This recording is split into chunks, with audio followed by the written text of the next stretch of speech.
Why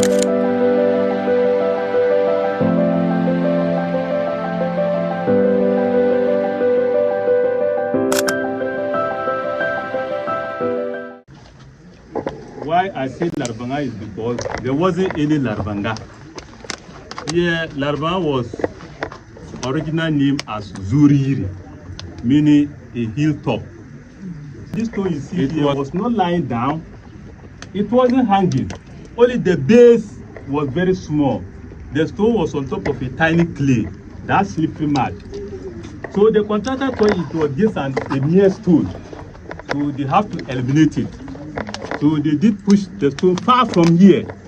But to continue the next day, they saw the stone at its normal position.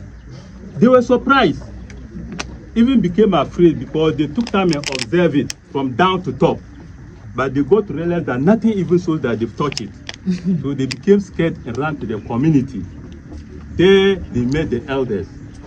As I'm talking to you today, those days they were elders who were committed to truth. They could hardly tell lies. Today matter is different. So when they ran to the community, they lay hands on the elders and begged them to know what is here. The elders saw it and brought them back here, telling them that the stone that they push aside is at the holy site.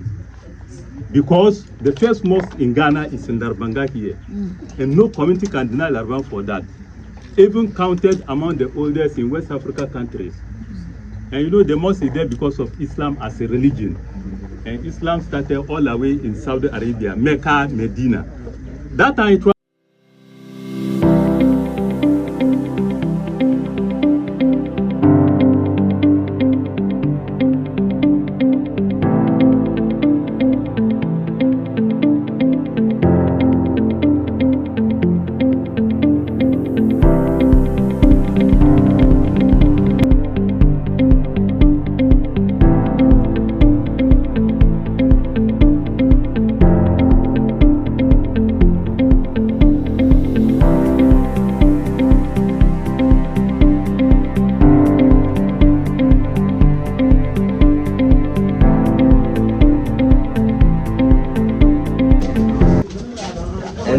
we are also seeing here is called Baobab. That's where they buried Ayuba Ibrahim. Yeah, when he was about to die, he told them that when he died and they gathered him and buried him, so a few days or months they will see a tree that will grow on top of the tree. Yeah, so this tree, when they will eat the leaves once in a year. You know, we have our oldest Quran, which we believe this Quran was brought by angels all the way from Saudi Arabia to this community. So every year we celebrate this Quran. It's kept by the chief imam. Sorry, to all the sacrifices. But and this also serves as a blessing place or a prayer place where people come. Like you come like this, by Muslims we cannot charge you. But every 6 months we also do relocation of the mosque. And so when people come, they do fisabilillah. So that's what they use to maintain the mosque. So every 6 months we relocate the building. Yeah. So with you here, whatever individual wants to support, you can touch the tree and make your praise and make your wish. And at the end of the day, that's what they use to renovate. So can you go Normally, when we receive a good number of visitors like this, especially people of your caliber, we try to orientate them so that they have a fair idea. Now, let me come to how the park came into existence. In the early 1930s, that is our colonial time, there was nothing like wildlife protected area in this country. Some few ethnic groups were occupying this piece of land. And they were the Gunjas, the Vaglers, the Templemers, the Hangers, and some few Sisalers. They were living within this area. It came to a time these community people were suffering. They were falling sick, dying, and always complaining to the then government. The situation was just like how COVID struck the global world. People are sick, others are dying. Well leaders and other well-concerned people are looking for the cause and the remedy for wild animals that were living within this area. It was the wild animals that were hosting these flies. So anytime the flies go to feed on the animals, they also go to feed on the human beings. And as we all know how dangerous the fly is, The cheche fly is like the mosquito. When you expose yourself to mosquitoes to be feeding on, what will happen? Malaria. So is the cheche fly. Continuously, when they are feeding on you, they transmit disease into your system called trypanosomiasis, sleeping sickness, and others. So because of the cheche flies attack, these community people were falling sick, others were dying, and there was a whole lot of complaints to the then government. So when the then government came and saw that it was because of the animals that the cheche flies were in their numbers worrying these community people, the then government said, let's consider human health than keeping the animals. So here the government brought a suggestion that game clearance should be done within this piece of land. Game clearance means to kill all the animals, so that if the clearance is successful done, these animals will be no more, and the cheche flies will not get hosts to live on, and they may die completely or reduce in their numbers drastically, so that the people living within this area will be living peacefully. But looking at the area size of the park, very huge. When this clearance order was given, it's not something that the government could just use a very short period to do. So the clearance was ongoing until 1957, when our founder, Dr. Kwame Nkrumah, came into power. When he came, the clearance was ongoing all right, but there was not any health improvement on the people living within this piece of land. They were still falling sick, dying, and complaining. Then our founder, Dr. Kwame Nkrumah, said, we are doing this killing of these animals because of the welfare of these community people, but we are not seeing any positive change. So why not look for a different solution? Here, our founder, Dr. Kwame Nkrumah, also brought a suggestion that we should stop the killing of the animals and look for places and relocate these few communities where the cheche flies will not be worrying them, so that we leave the animals alone and convert this area as a wildlife protected area, so that in future, the landowners will benefit, Ghana will get revenue. Globally, people will come here and do activities like research work, game viewing, and others. Today, if you look at the vision of our founder, Dr. Kwame Nkrumah, it's really working. Because today, the landowners are getting compensation, Ghana is getting revenue. Globally, people come here to do game viewing. Aside that, the vision of our founder has not just made this place as a mere conservation area, but also as a global museum for everybody. So when our founder suggested this, the idea was supported. Quickly, the government came to the landowners. I said this land is in Savannah region, in Gunja land. Yabonra is the overlord of the Gunja kingdom. So the government came to the Yabonra and his subjects and explained this. The Yabonra and his subjects understood the government very well and quickly released this land to the government on agreement basis. Then exactly 1 year after independence, that is in 1958, the government compensated the few communities who were living within this piece of land and relocated them to places that the cheche flies will not be worrying them, and choose to turn this area as a game reserve. This means that Moli was born in 1958 as game reserve. Then later, its boundaries were clearly defined and finally gazetted as a national park in 1971 with legal documents backing it. In brief, this is how Moli National Park came into existence. I think as a wildlife protected area. Our founder, Dr. Kwame Nkrumah, saw some rich resources within this piece of land.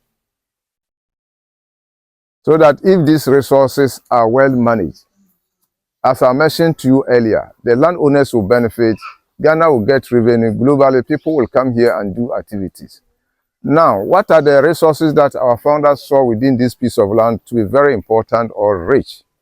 And he has chosen to turn this area as a conservation area. Please, I am now coming to our components. What has come together to make this place as a wildlife protected area? In Moli, we have 94 different species of mammals, including primates. We have 33 reptiles, 9 amphibians, over 360 different species of birds, over 700 vascular species of plants. Please, though the elephant is among mammals, but it's a special component in this park, Because of that, when we are treating our component, we let the elephant stand alone. So elephants, we have about 700 individual elephants in Moli National Park. Though there are others, but these are the important ones they have put into categories. So details of this categorization, when we take you to the field, we'll be seeing some of them. Please, I am saying some, but not all because of the size of the park, the habitat type, and also some are purely nocturnal. If not night, there's no way we can come across them. Aside that, generally, safari is a game of chance. The park is not fenced, the animals are not caged, whereby the tour guide will take you cage after cage and be showing you the animals. Even critically, if you look globally, there are some species in UK, US, that if you come to Africa, you can't see them.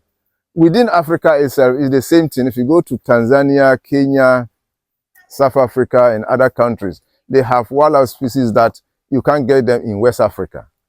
So within Ghana itself is the same thing. We have the chimpanzee, the bonko, the maswell duiker in the southern part of this country, but if you come to the northern part, you will see them. So Moli itself is the same thing. There are some species within our safari zone. If you go to the northern part of this park, you will not see them. And there are some in the northern part of the park. If you come to our safari zone, you will not see them. And where we are going to take you through is just a dot of this park. If you consider the size of the park and where we are going to take you through, it's just a dot of this park. We are not going to cover any large area. So there's no way we can see everything. So when we take you out, please, whatever we see, that's our luck. But let's pray hard that nature will be so good on our side this morning to see more animals. So our expectation, when we take you out to the field, we'll be seeing antelopes of different kinds, reptiles of different kinds, birds of different kinds. We have the kasongo, that's the social media name, but the technical name is warthog. Then we have the buffalo, if we are very lucky, the almighty elephant. Please, let me caution you about elephant before I continue. When we are out and we are lucky and we see the elephants, especially the pygmy elephant or the forest elephant, also called Loxodonta africana cyclotis. It is believed that an elephant can live up to 65 to 70 years. An elephant can live up to 65 to 70 years. Gestation period of the elephant is 22 months. And then giving birth to a young one, the young one will breastfeed for 3 years, breastfeeding. 3 years breastfeeding. Before time for questions here. And then you finish talking, then you can start asking questions. 3 years breastfeeding. And if the young one is a cow, that is a female. That cow is going to continue being with the mother's group for the matriarch head. But if the young one is a bull, that is a male, at the age of 9 to 10 years, the hero is going to move out from the matriarch head and then join the male group for the patriarch head. So in the elephant unit, we have the matriarch head and we also have the patriarch head. Elephant got in a very poor eyesight. The eyesight of the elephant, very poor, but good smell and hearing. Therefore, whenever you are standing far away from this animal, it's very difficult to see you. But when standing far away from the elephant and the wind direction heading towards where it is standing, or they are standing quickly, that is where they can be able to pick up your smell. Or when you make any little noise, the elephant can hear you very well. So once again, very poor eyesight, good smell and hearing. Okay, good afternoon to everyone. My name is Anas Hamdane. You're welcome to Synergy Podcast. Madam, may I know your name? My name is Zoe. Okay, nice meeting you, Zoe. So, Zoe, what's your experience so far with the tour? I have really enjoyed it. I'll say that it's really great because the excitement in the atmosphere, the food, the music, the people, everything is just great. It's just on point. Okay, so what's that one thing that's outstanding for you in this tour? I'd say the food and the amount of food. There was so much food. The food was so good. You know, sometimes when you are cooking in bulk, you are concerned about the quality of the food and the taste of the food. But everything was just on point. The food tasted great. It tasted amazing. And everyone I know enjoyed to their fullest. Yeah, that was. So aside the food, what was the other thing that encouraged you, and then prompt you or made you to be part of this store? I hope you understand my question. I do understand it. I would say that for me, it was having like a three in one, experience, as in having to look at three different places. And I was also looking at an opportunity to just leave work behind and just come and, unpack and relax. And also meet new people, which I have, which I think is great too. Thank you very much. Thanks for coming. We really do appreciate. Thank you too for having me. Okay, good afternoon, Auntie. Please, my name is Anas Hamdan. May I know your name? Okay, I'm Mimi. Mimi, nice meeting you. So I just want to ask you, how is your experience in this store? Just a brief one. So far, so good. It's just so worth it coming here. In fact, it's a long anticipated event since they posted the flyer around. I've actually been preparing for this day, and I must say, today my expectations have been met from the beautiful scenery. Even though I haven't seen a lot of the animals yet, but so far I've seen a baboon, a deer, and then some group of elephants moving around the place, and it's such a nice experience. I actually hope to see more by the time I'll be leaving this place. Okay, so please, can you tell me one thing that is outstanding in this store for you? For me, one outstanding thing is the fact that everyone, I don't know anyone here, but so far so good. The people are lovely, the people are friendly. Those people who organize, Chef Faila herself has been so welcoming and then hospitable to us. The food is amazing. We've already taken quite number of food. It's so amazing, and I just hope the next event I'm going to participate, and I would also want to encourage other people who are seeing this to also participate in our next event. Okay, thank you very much. Thanks for coming. My pleasure. Good afternoon, Chef. Good afternoon. Okay, I just have some few questions to ask you. Okay. And it's in 5 folds. Okay. So the first one is, we have 5 sections. That's motivation and inspiration, Okay. purpose of the tour, Okay. culture and culinary angle, and then we have the impacts and benefits, and then future plans. So now let's start with the motivation. Okay. What inspired you to organize a tour, specifically to Mole National Park? Okay. So, as an ambassador for tourism, always a public figure, I think that I should be able to use my influence as a chef to motivate people to troop into this park, to support nature, to support wildlife. We have waterfalls here that is not being projected the way it is. And the fact that we are all on social media now, if people troop in here, they should be able to use their social media platforms to boost the place the way they should. Okay, so was there a personal connection or experience that motivated you to choose Mole National Park? Well, there has been a personal connections. I have a few loved ones here that I've shared a life with. The late Alhaji Muniru Limuna has been a vital person in contributing into my life. And so coming to the Mole National Park, I really wish this man was alive to be able to see what we have become today, and the support we are giving back to his own region. And the fact that when we were little, our teachers would organize excursions to this place, but then being a child and having to experience something cannot really be the exact way when you are an adult. Okay. Yeah. Okay. So, Chef, how does this initiative align with your visions as a chef? Yes. Wherever, as I said, there is wildlife, wherever there are, how do I call them, visitors, wherever there are, how tourists, Okay. when tourists come into your country and they cannot get good food to eat, that alone can drive them away.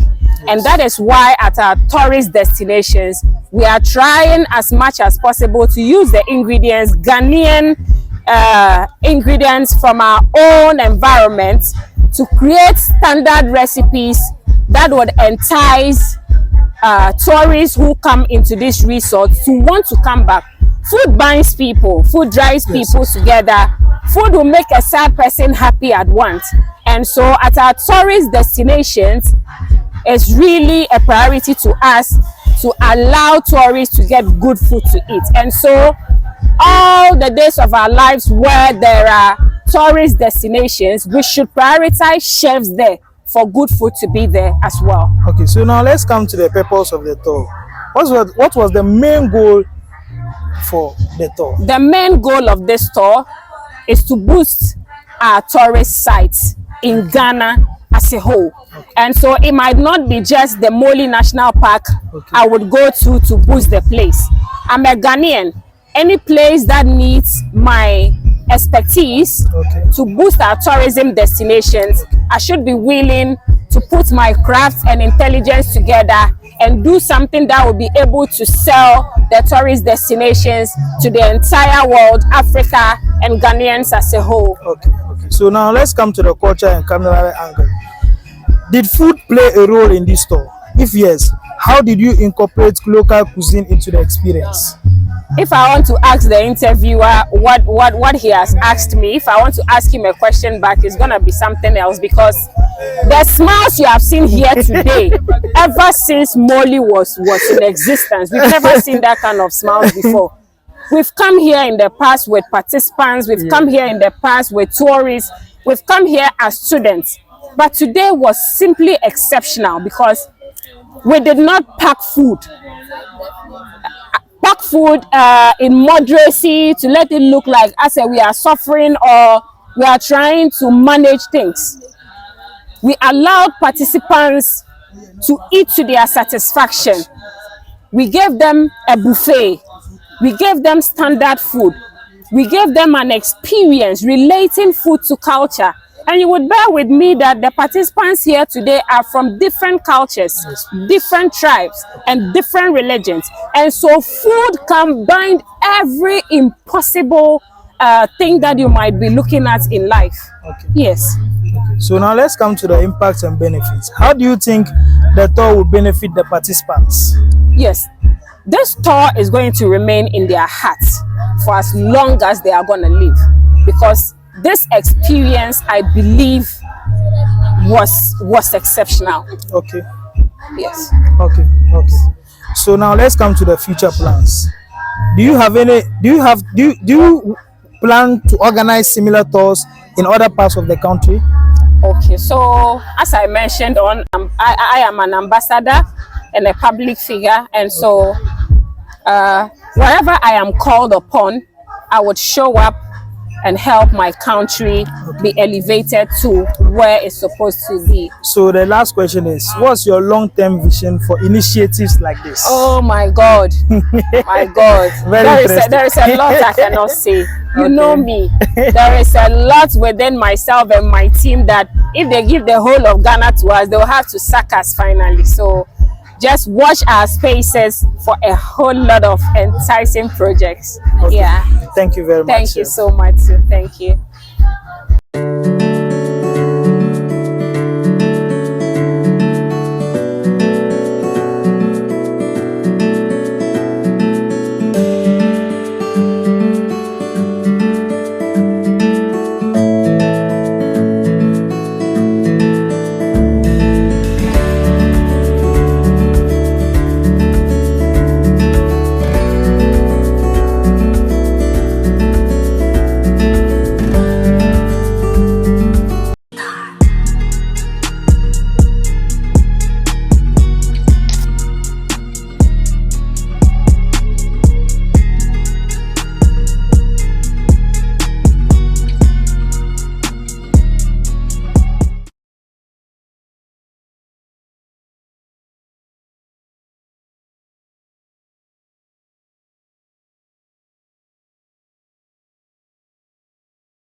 Okay, thank you so much.